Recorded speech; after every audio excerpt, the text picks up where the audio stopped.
Praise the lord. యేసుక్రీస్తు వారి ఘనమైన నామమున మీ అందరికీ వందనాలు తెలియజేస్తా ఉన్నాను. మత్తయి సువార్త 5వ అధ్యాయము 13వ వచనము. మీరు ఈ లోకమునకు ఉప్పు అయి ఉన్నారు.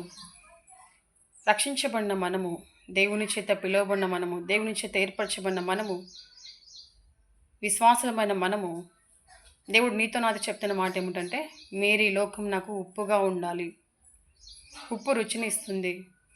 ఉప్పు మనం వంట చేసినప్పుడు, కూరల్లో వేసినప్పుడు అది కరిగిపోతే మనకు రుచినిస్తుంది. మనము వంట చేసేటప్పుడు రుచిగా ఉండాలి, మనం తృప్తిగా తినాలని అనుకుంటాం కదా. రుచి లేకపోతే మనం ఫుడ్ను తినలేము. అది ఎంత మంచి పదార్థమైనా మనం తీసుకోలేము. అలాగే నా జీవితము, నీవు నేను మనము ఈ లోకంలో ఉప్పులాగా ఉండాలి.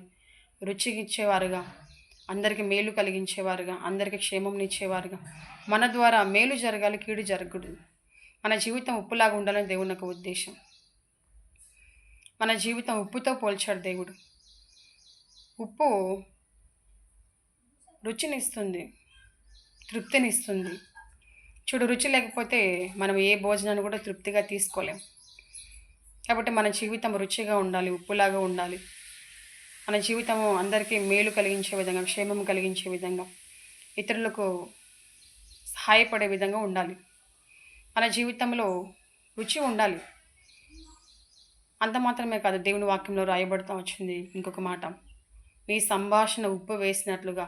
అంటే మనము ఇతరులతో మాట్లాడేటప్పుడు మన సంభాషణ, మన మాటలు రుచికరంగా ఉండాలి, రుచినివ్వాలి.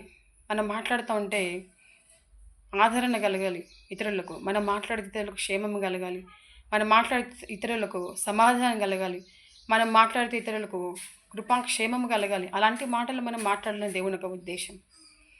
చాలాసార్లు మన మాటలు ఇతరులను బాధించే విధంగా, నొప్పించే విధంగా, గాయపరిచే విధంగా ఉంటాయి. అలా ఉండడం దేవునికి ఇష్టం లేదు. మన మాటలు ఉప్పు వేసినట్లుగా రుచిగా ఉండాలి. అబ్బా, పలానా సహోదరు మాట్లాడితే ఎంత ఆదరణ కలుగుతుంది, ఎంత తృప్తిగా ఉంటుంది, ఎంత హాయిగా ఉంటుందని అనుకోవాలి. అంతేగాని మనం మాట్లాడితే వాళ్ళు మనల్ని బట్టి ఇబ్బంది పడకూడదు. మన మాటలు రుచిగా, కృపాసహితంగా, ఉప్పు వేసినట్లుగా ఉండాలని దేవుని యొక్క ఉద్దేశం.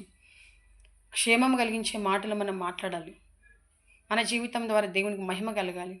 ఏ లోకంలో దేవుడు మనల్ని ఉప్పుగా ఉండాలని, రుచిగా ఉండాలని దేవుని యొక్క ఉద్దేశం.